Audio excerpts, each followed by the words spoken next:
By now, you may not be surprised to hear me say that the Christian gospel is radical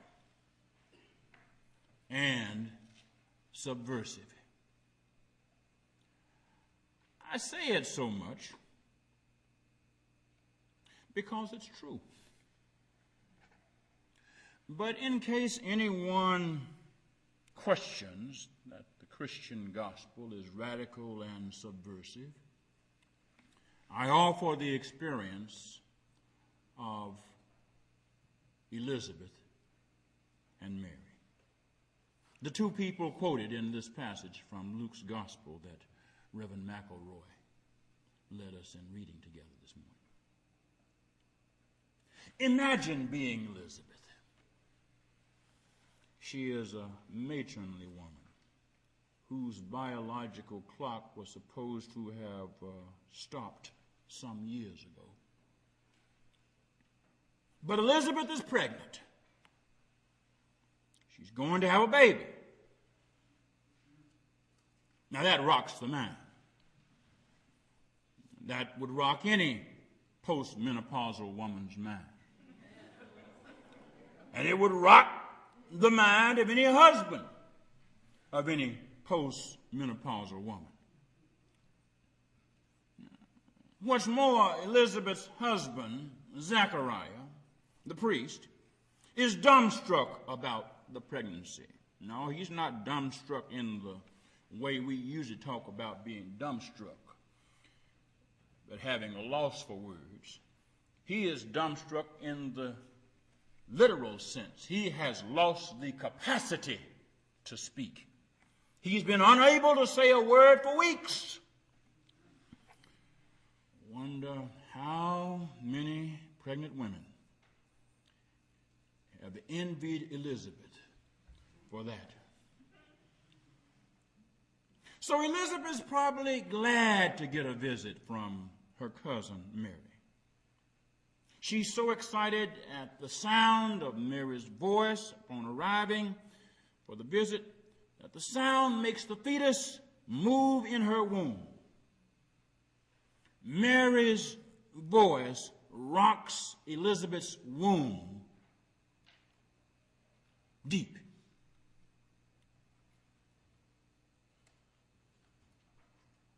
Luke presents their conversation so that, well, we'll almost feel like we're eavesdropping. One can almost feel the joy in the room where the two women are talking. One can almost imagine the hugs they shared when Elizabeth and Mary saw each other. One can almost imagine the smiles on their faces as they looked on each other. One can almost see Elizabeth beaming because she's several months along now. We almost feel like we're eavesdropping on something. We can almost sense the tender joyfulness of their time together. Elizabeth and Mary shared a powerful intimacy. Something happened to them. Something happened to them separately that united them forever in ways unlike any other two women have ever been united.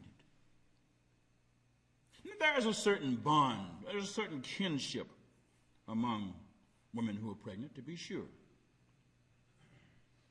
But the bond between Elizabeth and Mary went beyond the ordinary maternal bond that expectant mothers share. They were pregnant in part, pregnant and partners, pregnant partners with God, pregnant partners with God as part of God's wonderful plan to love the world. This was the radical and subversive love of God showing up in the pregnancies of two women one supposedly too old to get pregnant, and one who's not supposed to be getting pregnant. This is not just womb-rocking love. This is world-rocking love. God loves the world so much that God empowered a postmenopausal woman to become pregnant. God loves the world so much that God empowered a young unmarried woman to become pregnant. God loves the world so much that God silenced the unbelieving preacher husband of the postmenopausal woman, even when he ought to have something to say. God loves the world so much that God comforted the troubled fiancé of the pregnant unmarried woman and gave him the courage to stand up and stand with her. And God loves the world so much that God put these women together away from the anxieties and doubts of the men in their lives and made them preachers of the best gospel anybody had ever heard until they came along. I understand that there are those people who have issues with the notion of women preaching. But as far as I can tell, this is the only passage in the Bible where two expectant mothers are the only speakers. And notice, they are talking about the goodness of God. Now, as I have been taught, that's preaching in the highest and best sense. So you got two folks who some folks say ought not to be preaching, delivering a sermon that will not go away. A sermon so profound we're still talking about it. As a matter of fact, we are quoting them. We're taking our texts from their conversation. Elizabeth and Mary not only demonstrate the world-rocking love of God, they show that this world-rocking love is also world-mocking love. You understand, Elizabeth and Mary are not only the preachers, they are the theologians in this text. There is no pastor in this text except Elizabeth and Mary, and they are pastors to each other. You do understand that Elizabeth and Mary couldn't go into all the parts of the temple in Jerusalem, let alone talk there. We have no record that any preacher ever blessed Mary's pregnancy. But notice, Elizabeth did. Elizabeth did. Notice Elizabeth's words. The conversation between Elizabeth and Mary is even more radical if one understands that in their world and even to this day, women are not viewed as valid interpreters of God's love and God's goodness. Elizabeth and Mary had no rights to be priests. And you understand you didn't get to be a priest unless you got a certain kind of schooling. And that preparation for that schooling began at youth. Certain boys weren't thought to be smart enough or connected enough to get into the priesthood, and no girl was. And look at God, mocking the world of religion and theology and saying, I'm going to ordain. That's what he did. I'm going to ordain this old woman and this young girl and make them preachers of the gospel of my love. They were marginalized women of faith who had become the agents of God's truth. They were not only women, they were pregnant Jewish women living in a Roman-ruled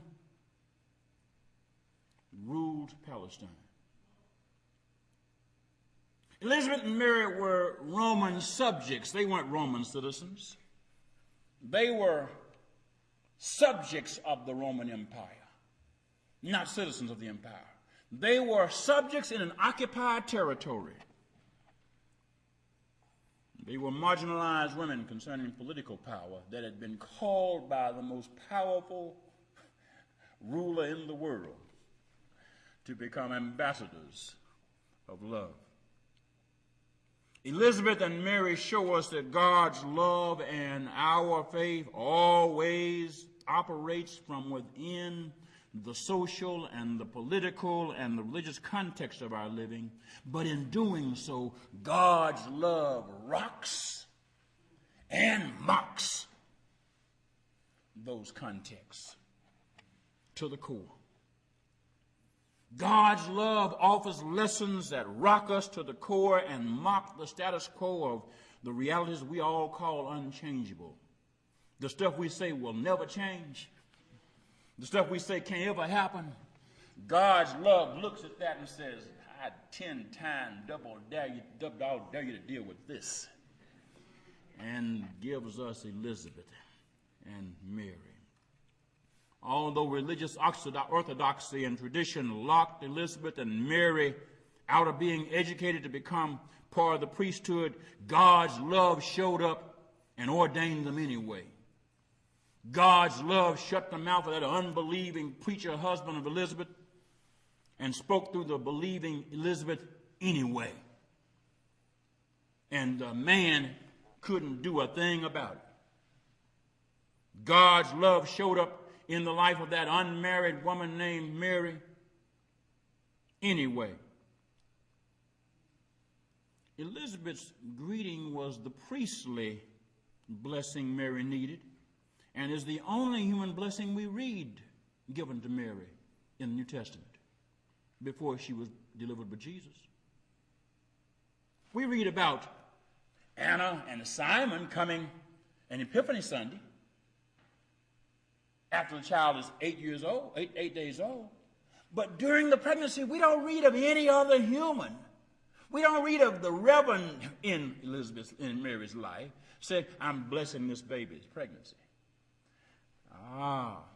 God picked the unlicensed or unordained Elizabeth and becomes in Elizabeth the blesser. Listen to Elizabeth's words. Blessed are you among women, and blessed is the fruit of your womb. And blessed is she who believed that there would be a fulfillment of what was spoken to her by the Lord. Zechariah was the dumbstruck, unbelieving priest during Elizabeth's pregnancy and during Mary's pregnancy. But Elizabeth was the prophetic priest. Because you understand, God's going to have a priest give a blessing no matter what the rest of the folks think. God's love is going to speak up no matter who else won't. Elizabeth's words not only mocked the unbelief of her husband, they mocked the sexism in religious devotion for her time and place and in our time and place.